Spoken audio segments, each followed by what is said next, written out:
Professional education. Lenny Jensen is the president of Keystone Hospice. Lenny has a 16-year U.S. Army career beginning as a private. At age 18, he achieved sergeant rank in 5 years, earned the competitive Green to Gold scholarship. He was commissioned as an officer in the Army Nurse Corps, specialized in acute care, ICU, and mental health. Lenny has over 24 years of healthcare experience spanning geriatric, palliative, and hospice care. He founded Serenity Hospice in 2005, led operations at Hospice Partners of America, and built Keystone Hospice into an NHPCO Level 5 We Honor Veterans Partner. And Lenny, do Thanks. you want me to share your slides or do you want to share them? I will send them up. I got it. Thank you. Okay. Yeah. So I want to apologize to Lake. She had to track me down a little bit on this. So I thanks for inviting me and making sure I was here. We're happy to have you. Um, and I got two screens, so this might be a little bit weird. I don't want to Looks talk good. talk to my ear. So I feel like I have to apologize to the group. This is the first time I've been part of Learn, and you guys are doing amazing work. So um, know that whatever we can do to support you guys from here on out, I'm gonna have my team jump on it. Uh, Thank you. the so I got Keystone Hospice here, but I spend most of my time with house call team, home-based primary care, and then our geriatric clinics in Boise and Eagle. Um, our our focus, obviously, as a military veteran, is really doing the best we can for those who have served um, throughout the world and in wars around the world, and just signed up to I, you know, uh, the New Testament, right? The lay down your life for your friend kind of thing. And I hope this is a combination of about six veteran presentations that are about an hour apiece. So if I jump a little bit, I apologize, but we'll get through this. Disclosure, me. Um, so our focus will be to recognize the veteran identity. When we talk about veteran service, the I want you guys to think of it as a cultural competency, just as we would with any religion or ethnic background. The veteran culture spans all religions, all ethnic backgrounds, and in a lot of ways, it overrides everything. The first thing they tell you in basic training is you all wear green. I don't care what color you are. And so that kind of sets the tone of every barrier that kind of exists in society is broken down in basic training. And it is just, we all wear the same uniform. We all have the same goal.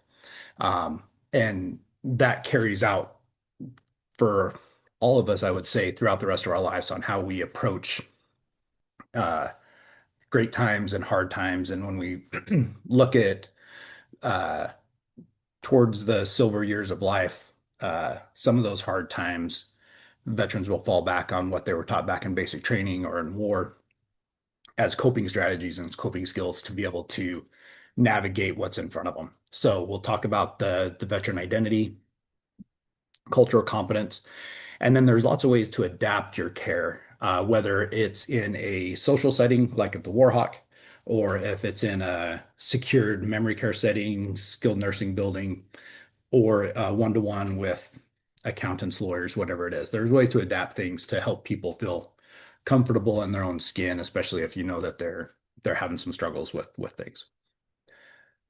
By the numbers, 49% of veterans are 65 years or older. Those are our Vietnam vets. Our World War II vets are mostly gone. There may be a few left. Um, uh, our Korean War vets are in their 90s, bumping up to 100. And then our Vietnam vets are kind of the primary piece of who we are taking care of now, as far as the 65 plus. Um, and so we'll talk a little bit about that. 50,000 veterans die each month. 1 in 4 deaths are veterans.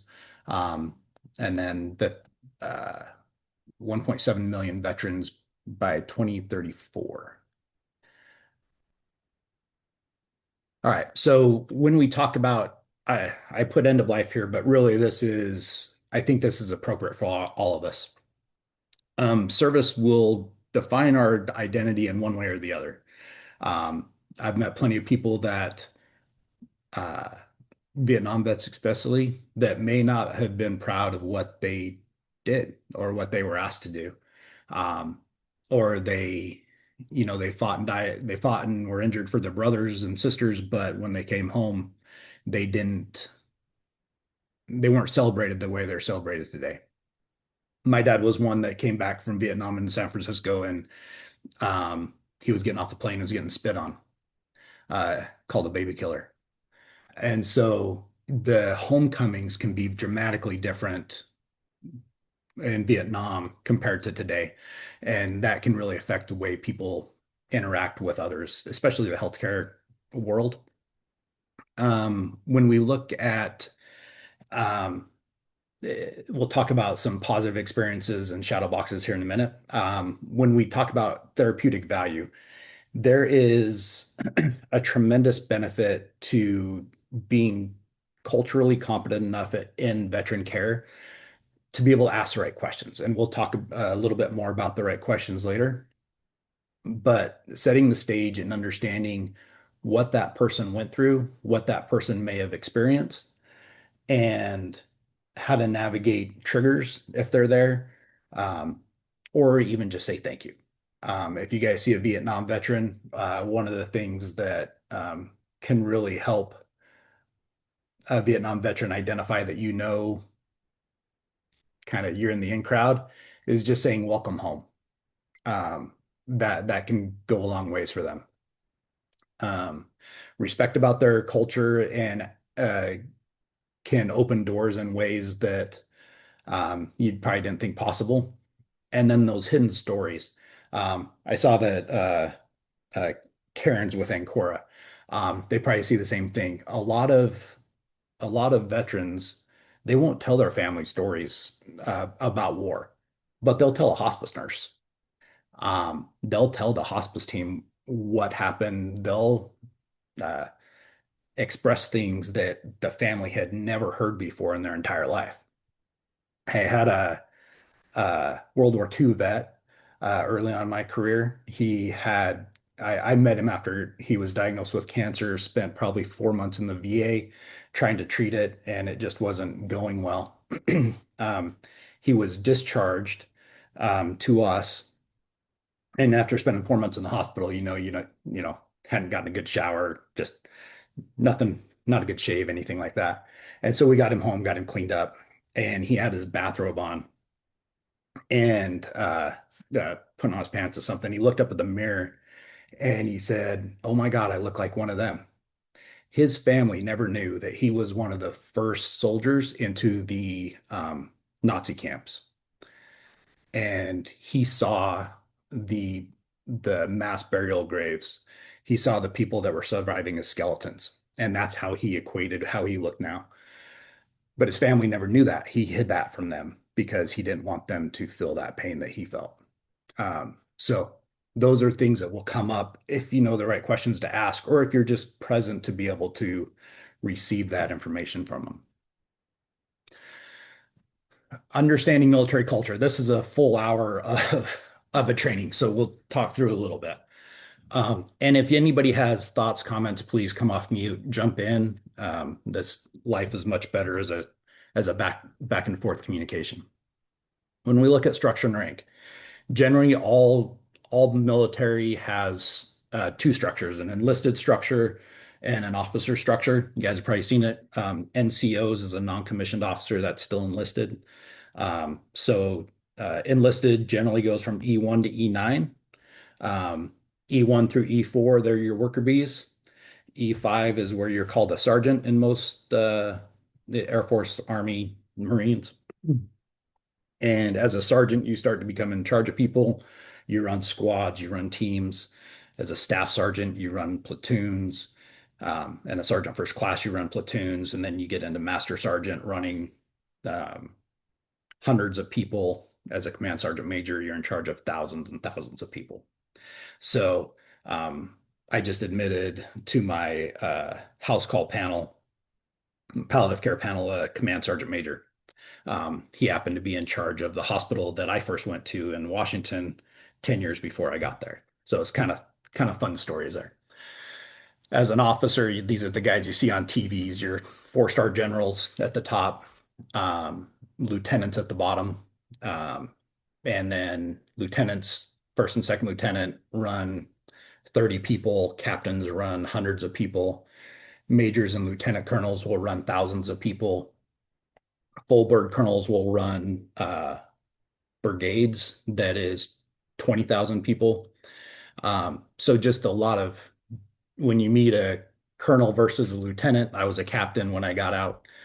They did a lot different things than I did as a captain, especially as a nurse. But that's kind of the base structure of the ranking system. You'll find that um, my first training with Marines, I was a corporal, which means I was a E4, but I had my first stripes. And so I outranked this Marine that I was with, and he was an E3. But in the Marines, an E3 has a much different level of responsibility than I did as an E3. So this guy is running around acting like a command sergeant major, just really wrecking the entire barracks. And I was like, hey, man, we can calm down a little bit. He's like, that's not what we do. So Marines have a different attitude, a different culture. They do their own thing. Camaraderie and brotherhood and sisterhood for sure. When you look at um, you'll find us all mocking each other's branch of service. The Air Force, we all know they have the most money and are treated the best, so we think they're soft and we make fun of them. But we all wish we could be them kind of stuff. Um, Marines are top dogs when it comes to just aggression and pure insanity, followed by the Army. The Navy just kind of does their own thing out on the boats, and then the Air Force. But uh, we'll make fun of each other, but nobody else can make fun of us, kind of stuff, right? What I found, especially in care centers, assisted living, skilled nursing buildings, is you can find a lot of benefit in grouping veterans together. Um, the right veterans with the right attitude in the right place can really help each other, and you can use them to provide better care for each other as you go through your day to day. I heard somebody off mute. Did have a comment? No. Okay. Um, Stoicism is kind of a standard thing, and maybe a little bit of grumpiness goes with that sometimes. Um, it's just part of who we are most of the time. There are some challenges. What I love about this group is that you guys are taking care of the whole spectrum of humans.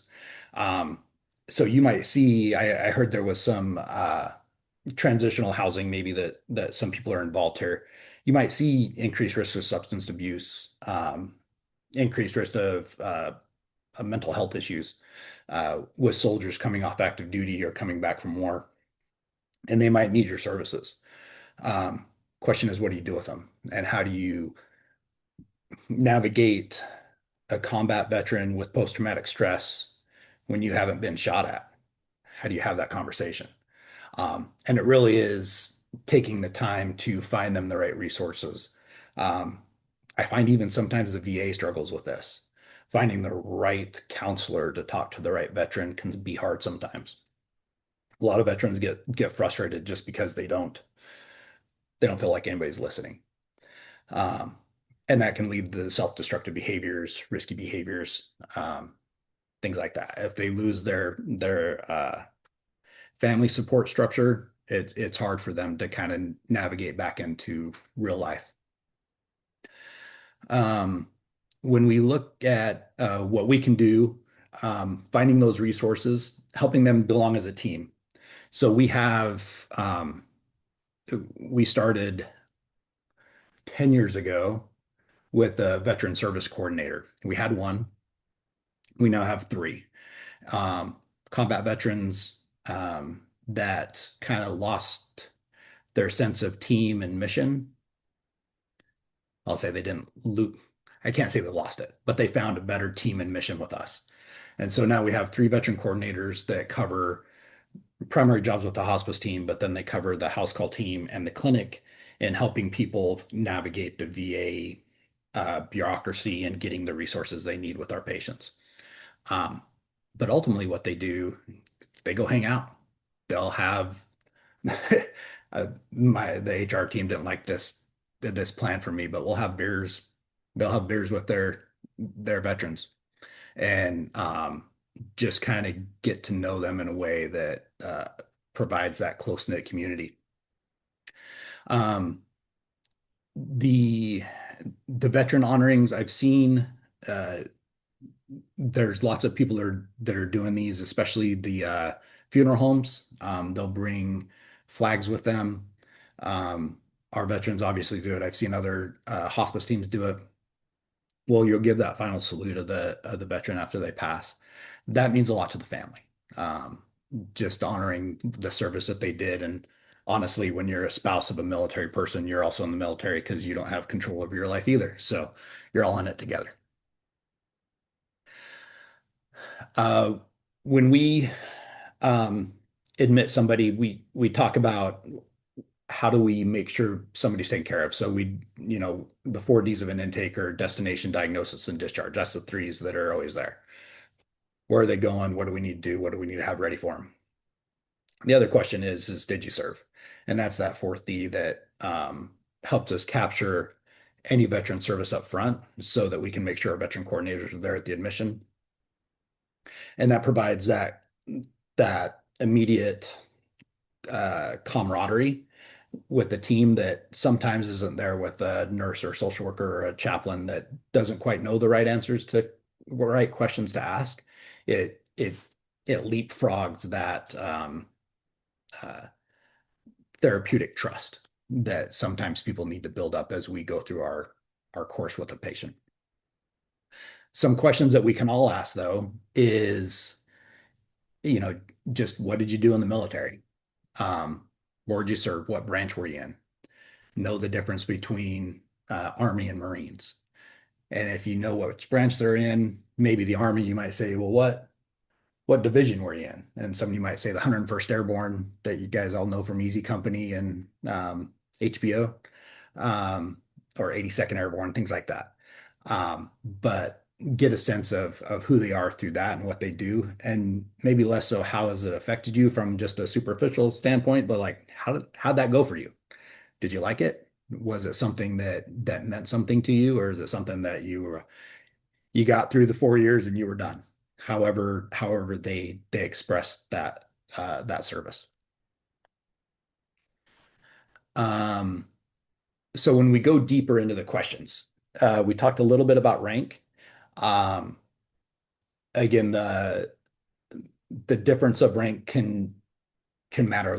The whole reason I'm in hospice, or well, I started in hospice when I was a CNA and then an on-call nurse and kind of worked my way through. When I went back on active duty after my 4 year school was over, I was in Madigan Army Medical Center up in Washington. And we had this general, a 2-star general that was being treated for cancer on our floor. And the cancer just uh, wasn't going away. So he was discharging to hospice. He decided he was ready to go home. And so when you go into a military hospital, I don't know if anybody's ever been to Walter Reed. There's a top floor at Walter Reed where it's darn near a golden elevator with white, red carpet on the floor instead of tiles. That top floor is for VIPs and generals and presidents and things like that. We kind of do the same thing in every hospital where if a general is on your floor, their room is different. There's 2 stars on the door, kind of like you'd see a fall event or like a little leaf for falls or something like that. We got their stars on the door, got a flag in the room. And so the room looks completely different than every other hospital room you will ever walk into.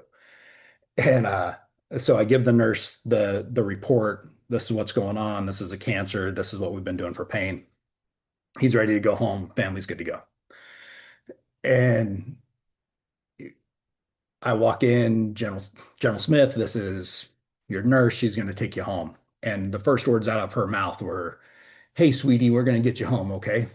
And from a military perspective, calling a general sweetie or honey or dear or darling just is not the thing to do. And um, that was in 2004. And that night, I went home and told my wife about it, and like that was the night we decided to start becoming our own hospice provider. So mostly with the intent of providing better care to our veterans, because understanding the rank and what that person has done in their life really matters. This guy was a combat war veteran in Korea and Vietnam, um, two-star general, ran a division. Just there's lots of things there that to absorb in their military history. Um, the question might see, did you see combat? Not very, a remarkably small amount of people see combat. Today it's a little different because there's not really front lines, but even that, not a lot of people see combat in the true sense of getting a bullet shot at you or a IED. Um, our Vietnam brothers and sisters, were they a prisoner of war? And if they were a prisoner of war, how does that change your care plan? Um, I had a veteran that was uh, I'm blanking on the term, but the guy that would go into the Viet Cong holes with nothing but a 45 caliber pistol and follow them into the underground tunnels and then blow the tunnels on the way out. um, he had a ton of post-traumatic stress. Um, the nursing home couldn't keep him in his bed. And they, one night they made the mistake of doing soft restraints. This is before they were absolute no-nos. They were if the doctor had ordered them. So we come in the next day and he's in restraints and just they loaded him up on Haldol through the night. So what we did is we kind of went through kind of what is his history, what was his war, where does he feel comfortable? Turns out he felt completely comfortable under the bed. That's where his happy place was to sleep. That's where he felt like he was safe enough to sleep. And so what we did, we just raised the bed up, put a mat on the floor, let him sleep on the bed. All of the problems were gone. He was fine during the day. It was just at night. And for 2 to 3 months, this veteran slept on the floor in the skilled nursing building. Now you can imagine a surveyor wouldn't like that very much, but we care planned it enough where we got past the rules and regulations. It's those kind of adaptive things that you can do to help a veteran feel comfortable in their environment, um, with the least amount of restrictions. I don't know if you guys probably remember John McCain, how he couldn't lift his arms up. I don't know if anybody knows why. One of the torture techniques is that they would tie his hands behind his back and just hang him from his hands. So his shoulders and chest muscles were just completely destroyed because he would hang forward with his hands behind his back for hours. And that's why you can only do this. So little things like that can help you understand maybe what they experienced. Do they receive care at the VA? What kind of resources do they have for those that are in finance and legal stuff? Do they have a service connection? Is that service connection 10%, 50%, 75, 100%? And how does that impact the type of resources that they can have? Um, I talked about homecoming, keeping in touch with your war buddies. One thing that we don't have a lot of here, we have the Warhawk Museum, which is amazing, where all the veterans can come and be in one spot. If you were in San Antonio or Tennessee or even New York, they'll have a divisional uh, reunion once a year. So when I was in the 101st Airborne during my enlisted time, and every year the Vietnam veterans, have you guys heard the term Hamburger Hill before? There was a movie about it, but it was about uh, the 187 Brigade that I was a part of, or battalion in the 101st Airborne, and they took this stupid little hill. Um, but half of the battalion was killed taking this hill. Um, and so every year, the survivors of that uh, uh, battle would come and do what's called a sand table. So we would reconstruct the topography of the surrounding mountains, and they would say, "I was at this bunker. I moved forward and took this bunker, and this is where Johnny was hit with a grenade. Um, and this is where my captain ran around and took out a machine gunner's nest or whatever it is." They would take us through the whole battle in real time from their eyes. And so there's war buddies, there's opportunities to keep in touch with people. Um, and sometimes these big divisional get-togethers. Sometimes it's just I'm lucky enough that I have to travel all around the country these days, but I got friends in New York, Georgia, Tennessee, Kentucky. When I go travel, I'll meet one of my old Army buddies for dinner that I haven't seen for 25 years. Um, the last one I was looking at my iPhone for something. And I was like, man, the last time I saw this guy, we had a pager, like the old pager systems. So it's just kind of fun to reconnect with people that you have that experience with. And it means a lot to the veteran at the time. Um, so as I mentioned, World War II, most of those guys are gone now. Korean War would be kind of our older veterans.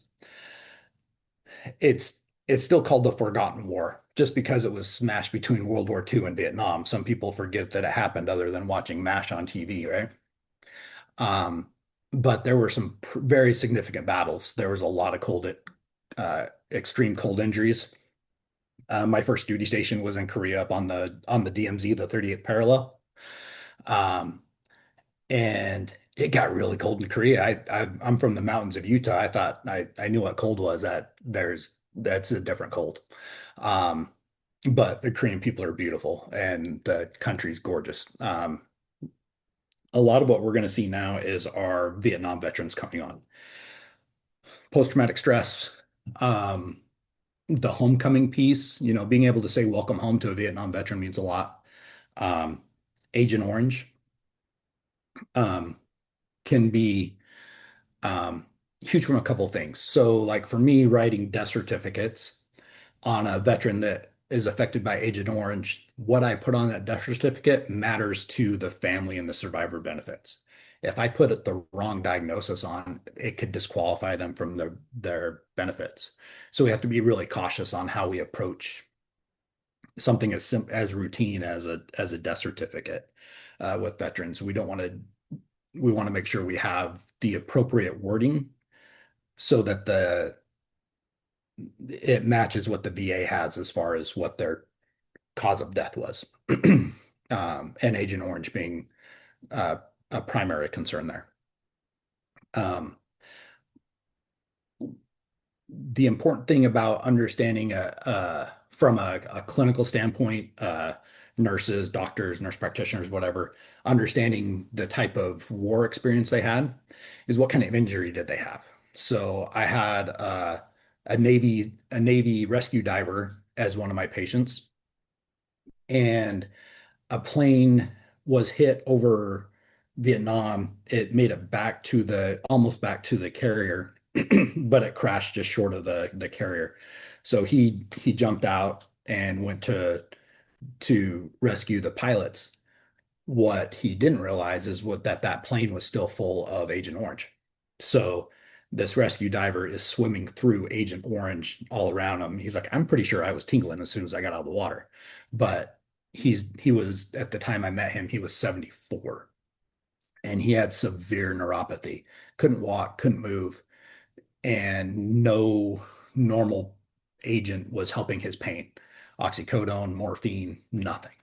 Um, but nobody tried methadone yet. So I tried methadone. Turns out 2 milligrams of methadone resolved his neuropathy, where he could go to baseball games with his grandkids, put on his shoes, just wear shoes. And so just little tweaks, little adjustments, can really help. If there's an unknown neuropathy and the guy has a bullet in his back, it's good to know those things. Where did that scar actually come from? Type question.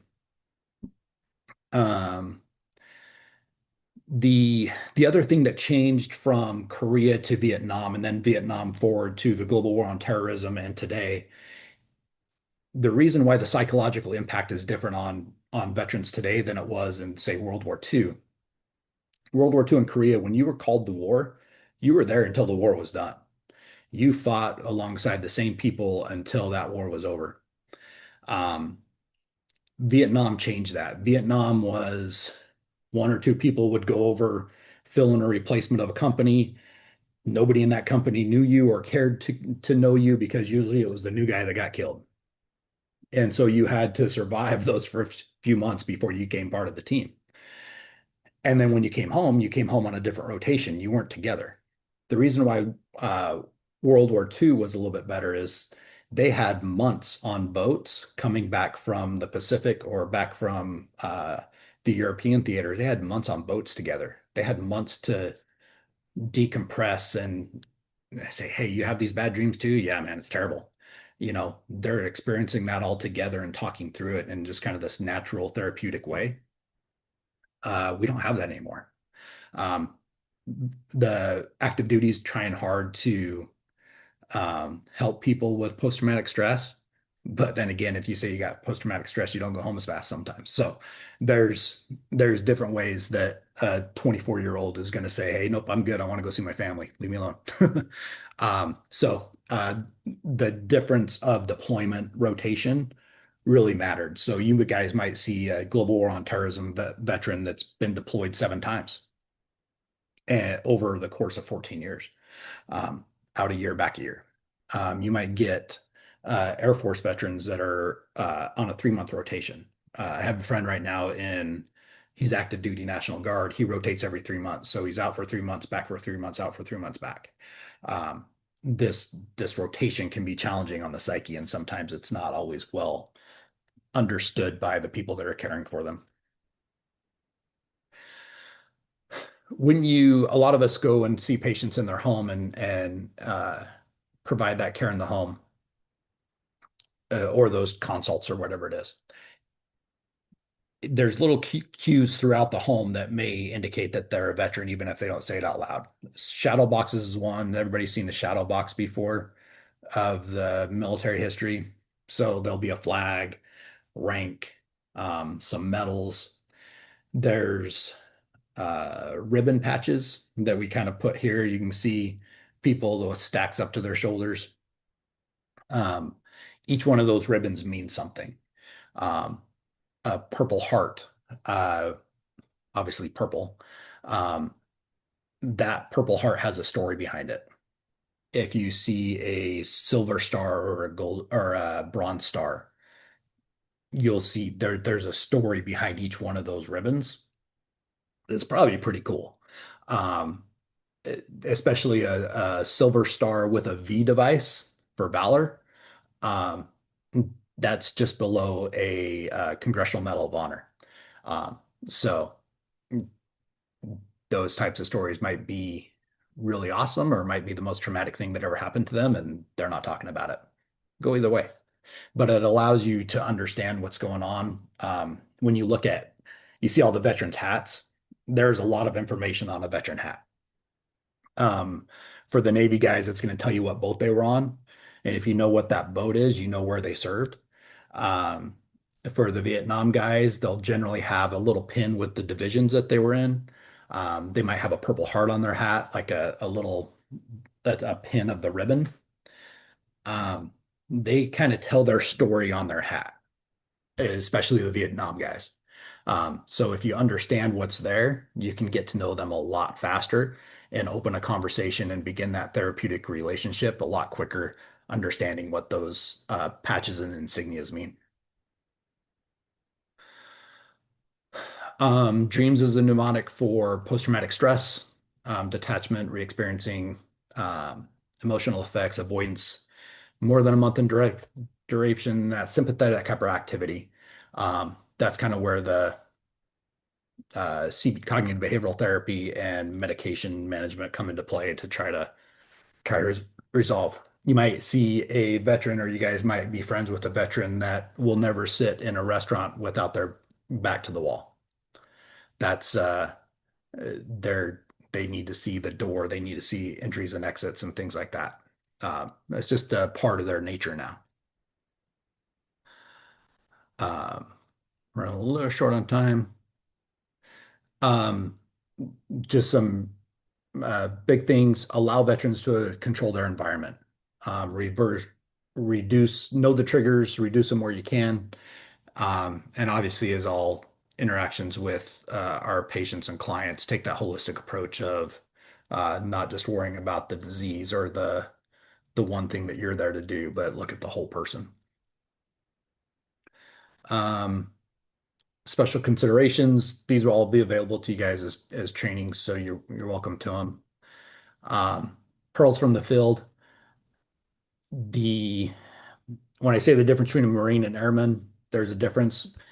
If you guys even look at long distance runners, I had this patient that was a 34-year-old patient with cancer, with breast cancer, and before her cancer, she was a marathon runner.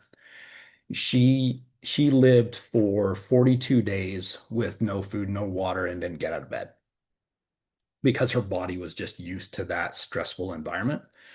So her dying phase was dramatically different than everybody else you would normally see. Marines tend to have that same thing. Uh, your body is used to the stress of death, that what death puts on you, so you can last through that stress a little bit longer than what otherwise would be normal. Um, and all in there. So we got 5 minutes left. Any questions? Anything I can answer for anybody? So Lenny, you mentioned that you have you compiled from multiple presentations. Hmm. I think it would be wonderful to know what additional presentations are available. I think many people found this very helpful and instructive. And we would love to partner with you if you're interested in making those educational presentations available. I Yeah, think this absolutely. is something that's not well understood. Um, and I would, you know, as the daughter of a veteran and the mother of a second lieutenant, I didn't understand a lot of what you shared today. And I think we could all benefit both as just humans, but as caregivers and as professionals in this space to better understand this work. Yeah, I would love to. Again, I'm sorry it took me this long to really meet you guys. But anything I can do to help, you have a wonderful mission. I want to help however I can, especially with your Wonderful. new focus on veterans. That's Yeah, awesome, I will Lenny. reach out for sure. We'll have a little veteran series, I think, going maybe, Excellent. so we can get that education out there.